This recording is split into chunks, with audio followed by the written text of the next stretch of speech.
Oui, monsieur, bonjour. Dépannage Richard. Je me permets de vous appeler pour votre véhicule en panne. Je suis là dans 5 minutes. Ça marche, merci monsieur. À tout de suite. Une personne qui est tombée en panne de carburant sur la route de la station, apparemment. 12e panne sèche en une semaine pour Bertrand Richard, dépanneur à Wattignies dans le Nord.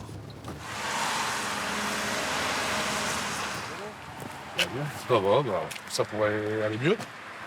Déjà, plus d'essence. Et j'ai appelé des collègues, il n'y a plus d'essence. De toute façon, je partais mettre de l'essence, il n'y a plus d'essence à Pétamar, il n'y a plus d'essence à Agenin, ni à Campleuve. Donc, et là, je crois que je suis à sec, de sec. La voiture ne démarre plus. Ok, voilà. Vous avez la clé? Elle est dessus. Ok, ça marche. Moi, j'ai ma fille qui a 3 ans qui est à l'école, donc à midi moins 10, appeler la belle-mère, appeler des... Donc c'est contraignant, après que chacun défende ses acquis sociaux. Je conçois, je suis solidaire, mais il ne faut pas que ça m'empêche moi de vivre non plus, quoi.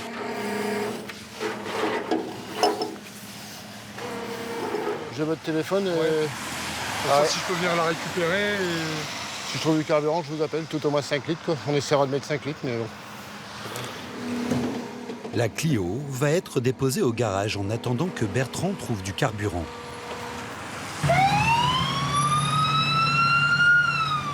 Dans le Nord, l'un des départements les plus touchés de France, la pénurie a commencé il y a 2 semaines. Même les dépanneurs frôlent la panne sèche. La prochaine station approvisionnée est à 10 km. Donc là, on arrive à la station prioritaire. Logiquement, on devrait passer devant. Je vais mettre les gyros, ils vont comprendre. Juste devant lui, au volant de l'une des 6 dépanneuses de l'entreprise, son fils Maxime. On va essayer de s'insérer, mais personne n'a l'air d'avoir envie de nous laisser passer. Max, essaye de mettre le gyro pour la priorité.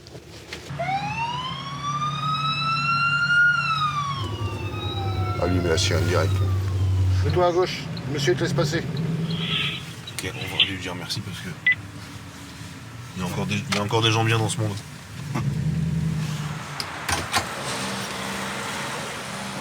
Après avoir fait le plein de leur dépanneuse, Maxime et Bertrand remplissent un bidon de 5 litres. Une opération devenue interdite pour les particuliers, mais tolérée pour les dépanneurs. Seul moyen pour que la voiture de leurs clients tombée en panne sèche puisse repartir. À l'atelier, une nouvelle voiture vient d'arriver, victime collatérale de la pénurie de carburant. Voilà, typique d'un réservoir percé. Donc un trou en plein milieu, donc juste avec une perceuse sans fil. Un forêt, c'est du plastique, vous faites un trou, ils peuvent récupérer 10 litres sur 5 minutes, là, ça c'est clair. Voilà, il reste quasiment plus rien. Et c'est du gasoil. Donc ils font comment? Ils se mettent ils viennent en dessous? En dessous, et puis un récipient un peu comme celui-ci, qui passe juste en dessous. C'est quand même une pièce qui vaut au minimum 500 € avec le remplacement. Des pannes sèches, des réservoirs percés, mais aussi un jeu de piste pour les automobilistes en quête d'essence, comme Alissa. Cet agent immobilier parcourt 100 km par jour. Depuis la veille, sa jauge est dans le rouge. Elle a une sacrée réserve, hein, parce que hier j'ai fait quand même pas mal d'allers-retours. Elle tient quand même le coup, hein, mine de rien, j'ai de la chance. Elle cherche une pompe depuis 2 heures. Son dernier espoir, cet hypermarché de Creil. Alors la station elle est juste là.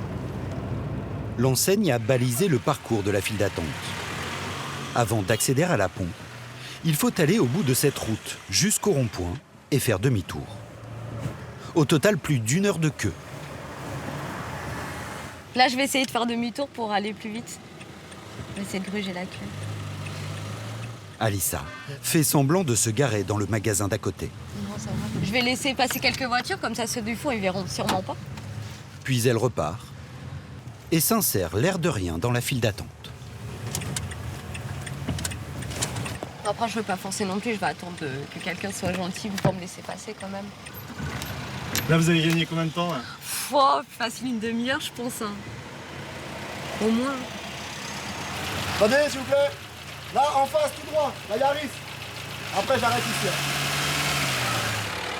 Là, j'arrête ici, on va fermer le 95. Chacun pour soi. Alissa est la dernière cliente du jour à pouvoir mettre du sans-plomb dans le réservoir. Ah, c'est vraiment oui, un vrai coup de chance. Hein. Ouais. Ça fait du bien, ça fait plaisir, c'est rassurant. Sans ça, on peut pas vivre en vrai. Bah, en vrai, quand on vit dans une ville où il y a les transports en commun, les magasins, oui. Mais quand on vit dans un petit village où il n'y a rien du tout, bah, c'est vrai que c'est assez contraignant. À l'extérieur de la station, les automobilistes, encore dans la file, voient leurs espoirs douchés. Il n'y a que du diesel, pas de sans-plomb, pas de 95, pas de 10. Non, j'ai plus rien, madame. J'ai déjà fait la queue à Villers.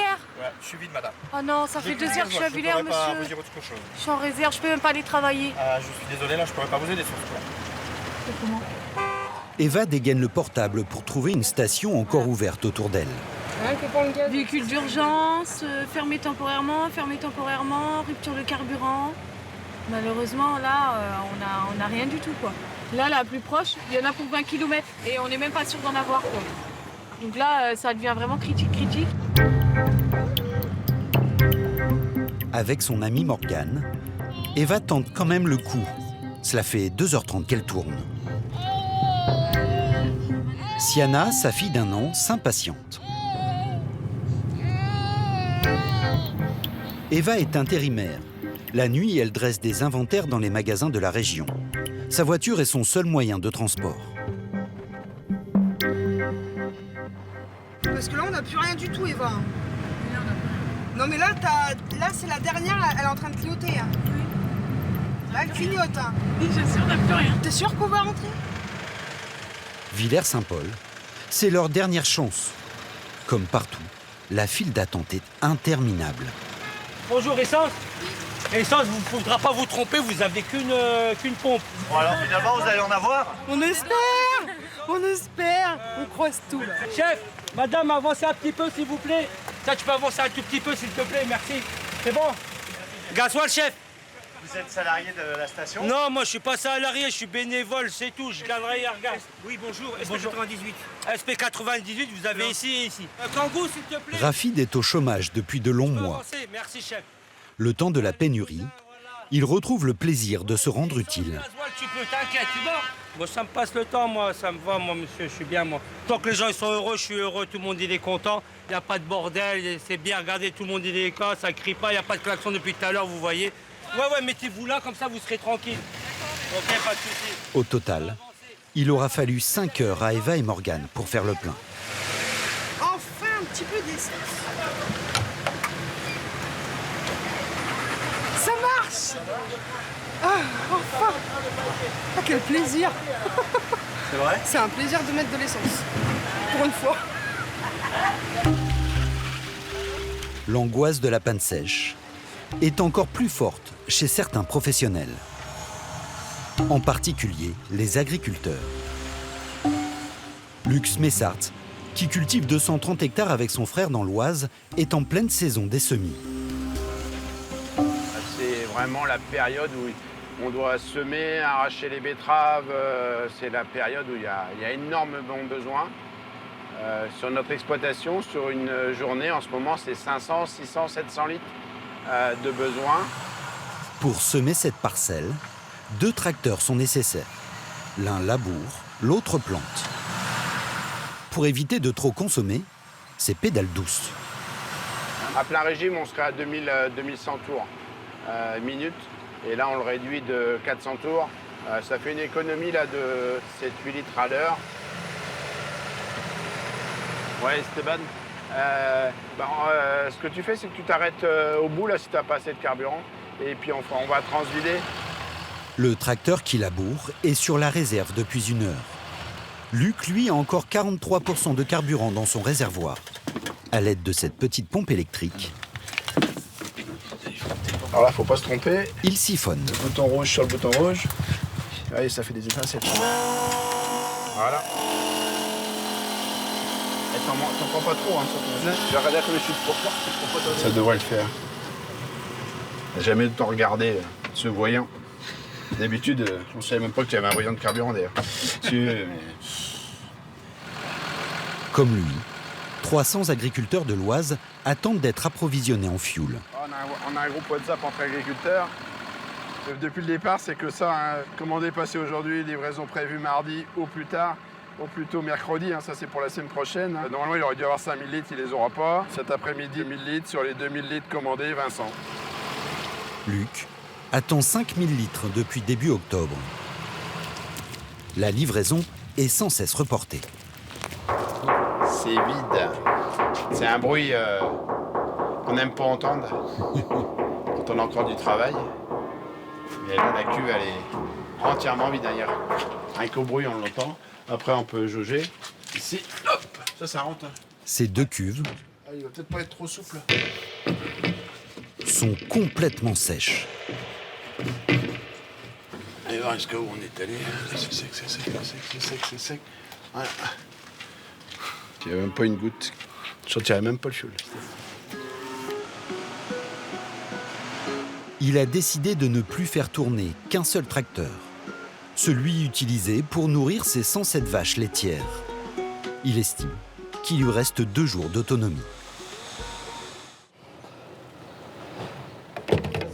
À Creil, Pascal Debucois est à sec. Il attend désespérément 30 000 litres pour rouvrir sa station. Pour lui, une journée de fermeture, c'est 15 000 € de chiffre d'affaires perdu. Pour faire face, il a dû mettre au repos forcé l'un de ses 6 employés. Les premiers jours, ça passe relativement bien, quoi. On prend sur nous. Mais là, au bout de plusieurs jours, ça devient très pénible. Et le téléphone qui n'arrête pas de sonner. Voilà. Et son Creil, bonsoir. Toujours la même question. Et toujours la même réponse. Non, toujours pas. On attend un camion qui doit arriver avant ce soir, mais on ne sait pas à quelle heure. 18h, alors que Pascal n'y croit plus. Branle-bas de combat. Un automobiliste aurait aperçu le camion-citerne dans le quartier. Il arrive, le camion? Apparemment, oui, c'est lui qui arrive. C'est là-bas. Ouais. Non, reculez. Reculez, s'il vous plaît. Reculez. Le camion arrive à peine. Certains automobilistes forcent le passage.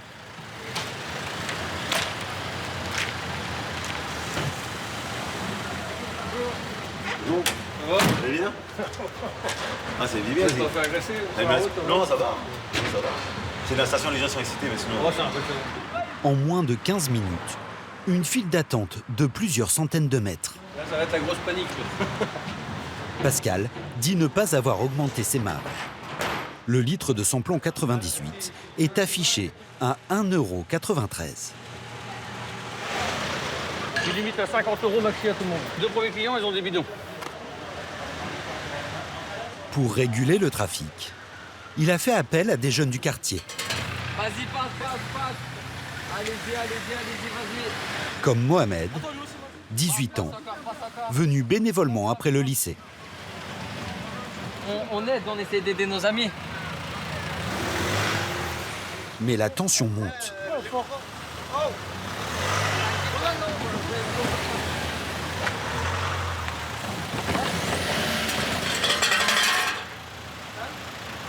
Non mais c'est quoi, vous voulez nous rentrer dedans? On est en train de gérer la circulation gratuitement, on fait ça. Non mais vous descendez et parlez avec nous, mais c'est pas de nous rentrer dedans. Il n'y a pas de souci. En 3 heures, 432 voitures vont se succéder aux pompes, presque autant que lors d'une journée classique. Alors, à mon avis, demain midi, on n'a plus rien. Temps d'attente pour un plein, 1h30. Pour éviter les files interminables, seul moyen, y mettre le prix. À Paris, certaines stations affichent des tarifs astronomiques. 2,98 € le samplon, 2,90 € le gasoil, environ 1 € de plus que chez Pascal. Mais ici, 10 minutes d'attente seulement. C'est un peu plus cher que des autres, mais je fais moins de temps. Moi, je suis dans le bâtiment, donc j'ai pas le choix. Il faut que ça démarre tous les matins. Y a pas... Ces stations profitent-elles de la pénurie? Aucun de ces gérants n'a accepté de nous répondre. D'autres réalisent des marges encore plus confortables au marché noir. Ces derniers jours, leurs annonces fleurissent sur les réseaux sociaux. Essence, 2 litres, 10 €. Venez pécho. Diesel disponible, 3,50 € le litre. Vente flash, 3 € le litre. Nous contactons l'un de ces vendeurs. Vous en faites combien? 10 litres, 20 litres? Autant que vous voulez. Vous le voulez dans un bidon à emporter ou vous le mettez dans votre réservoir directement? L'homme serait le fils d'un dépanneur automobile de la région parisienne. Le rendez-vous est fixé derrière une station-service, à Cours de Samplon 98. Sa nouvelle activité l'occupe apparemment beaucoup. Il arrive avec un retard de plus d'1 heure.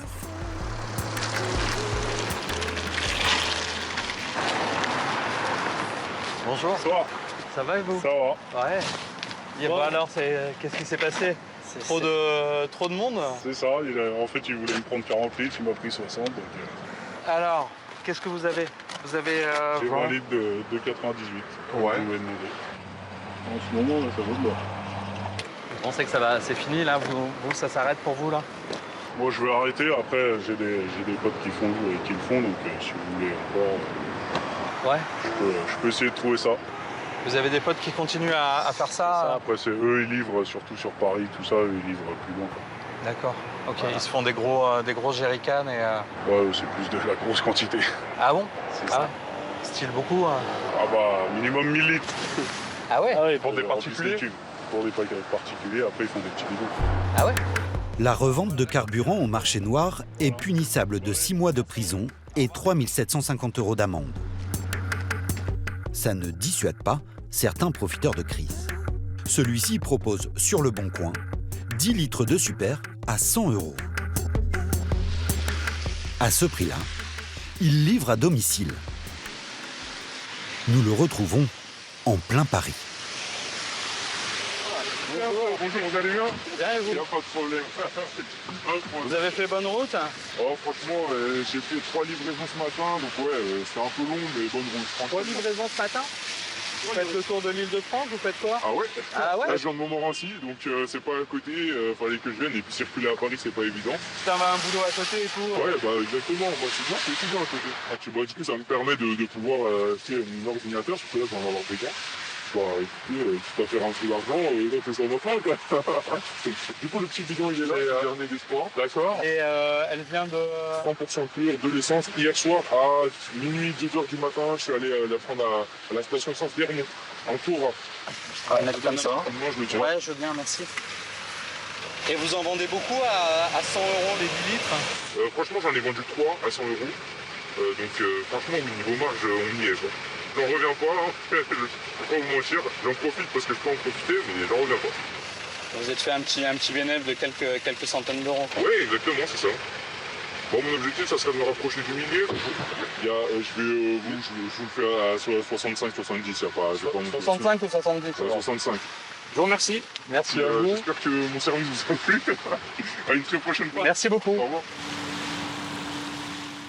À Creil, Pascal le pompiste avait vu juste. Le lendemain de sa livraison, dès 14 h, la station est déserte. Il se déclare à nouveau en panne sèche sur le site de la préfecture. 10, rupture. 98, rupture. Et gasoil, hop, rupture. Et on valide. Ce week-end, il manquait au moins un carburant dans près d'1 station sur 3 en France. Une situation en légère amélioration.